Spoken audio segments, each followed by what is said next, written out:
కష్టపడి పనిచేసే సామాన్యుడికి లాభాలు దక్కాలన్నదే భారత ట్యాక్సీ ఉద్దేశమన్నారు కేంద్ర మంత్రులు. భారతదేశ విద్యా వ్యవస్థ క్రమంగా ఏఐ వైపు మళ్లుతోందన్నారు. ఢిల్లీలో జరిగిన ఏఐ ఇంపాక్ట్ సమ్మిట్లో యూత్ కాంగ్రెస్ నేతల తీరు చాలా అవమానకరమని ఫైర్ అయ్యారు. అస్సాం చాలా స్పీడ్ గా డెవలప్ అవుతోందన్నారు. దేశంలోకి బంగారం, వెండి దిగుమతులు ఆందోళనకర స్థాయిలో ఏమీ లేవని స్పష్టం చేశారు.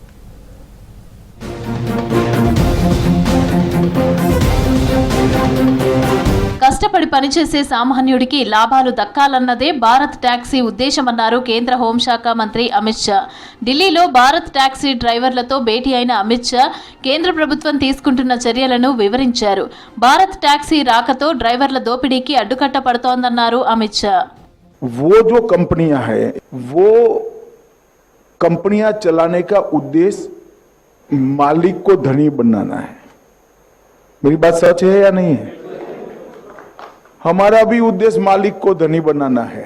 फर्क इतना है कि मालिक आप हो. सिर्फ 500 रुपये आपको इन्वेस्ट करना है. భారతదేశ విద్యా వ్యవస్థ క్రమంగా ఏఐ వైపు మల్లుతోందన్నారు కేంద్ర విద్యాశాఖ మంత్రి ధర్మేంద్ర ప్రధాన్. భారతీ ఎయిర్టెల్ ప్రపంచ దాతృత్వ సంస్థ అయిన CK12 ఫౌండేషన్ తో కలిసి ఒక కొత్త టీచర్స్ యాప్ ను ప్రారంభించామన్నారు. ఈసారి ఏఐ ఇంపాక్ట్ సమ్మిట్ లో ప్రధాని మోదీ భారతదేశంలో 2 ప్రధాన లార్జ్ లాంగ్వేజ్ మోడళ్లను ప్రారంభించారని తెలిపారు. आज एक ग्लोबल फिलैंथ्रोपिक ग्रुप CK12 के साथ मिलकर भारतीय एयरटेल ने एक नई टीचर्स ऐप की नया प्रारूप लेके आया है, जिसमें टीचर्स को अपने स्टूडेंट्स को मदद करने के लिए, पढ़ाने के लिए जो उसकी तैयारी करने के लिए पर्सनल असिस्टिव टूल चाहिए, ऐसे टीचर्स ऐप उसी को एक समाधान देने वाला है. 2 రోజుల క్రితం ఢిల్లీలో జరిగిన ఏఐ ఇంపాక్ట్ సమ్మిట్లో భారతదేశం ప్రదర్శించిన ఆవిష్కరణలు శాస్త్రీయ దృక్పథాన్ని స్థాపించాయన్నారు కేంద్ర మంత్రి నిత్యానంద్ రాయ్. ఏఐ సమ్మిట్లో యూత్ కాంగ్రెస్ నేతలు తమ చొక్కాలు విప్పి ప్రదర్శించడం చాలా అసహ్యకరమైన చర్య అన్నారు. ఈ చర్య కాంగ్రెస్ భారతదేశాన్ని కించపరిచిందని మండిపడ్డారు.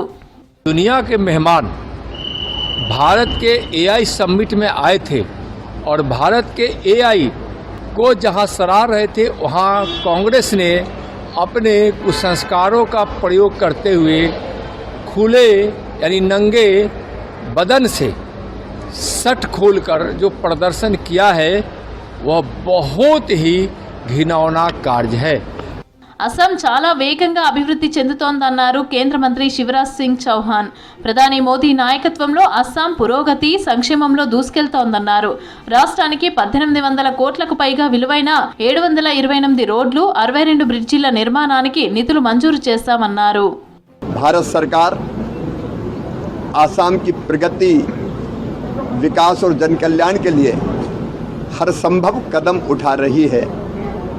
आज ही इस कार्यक्रम में यहाँ के जो प्रपोजल्स थे 728 सड़कों के, लगभग 1800 करोड़ रुपए से ज़्यादा की सड़कें आज और 62 पुल आज असम के ग्रामीण भाइयों और बहनों के लिए स्वीकृत किए हैं. దేశంలోకి బంగారం, వెండి దిగుమతులు ఆందోళనకర స్థాయిలో ఏమీ లేవని, వాటిని రిజర్వ్ బ్యాంక్ ఆఫ్ ఇండియా ఎప్పటికప్పుడు పరిశీలిస్తోందన్నారు కేంద్ర ఆర్థిక శాఖ మంత్రి నిర్మలా సీతారామన్. కేంద్ర బ్యాంకులు పెద్ద మొత్తంలో గోల్డ్ కొనుగోలు చేస్తూ ఉండటమే బంగారం ధరల పెరుగుదలకు కారణమని చెప్పారు. టారిఫ్లపై అమెరికా సుప్రీంకోర్టు తీర్పు భారత్పై ఎలాంటి ప్రభావం ఉండబోతోందని, వాణిజ్య మంత్రిత్వ శాఖ ఈ అంశాన్ని సమీక్షిస్తోందని చెప్పారు.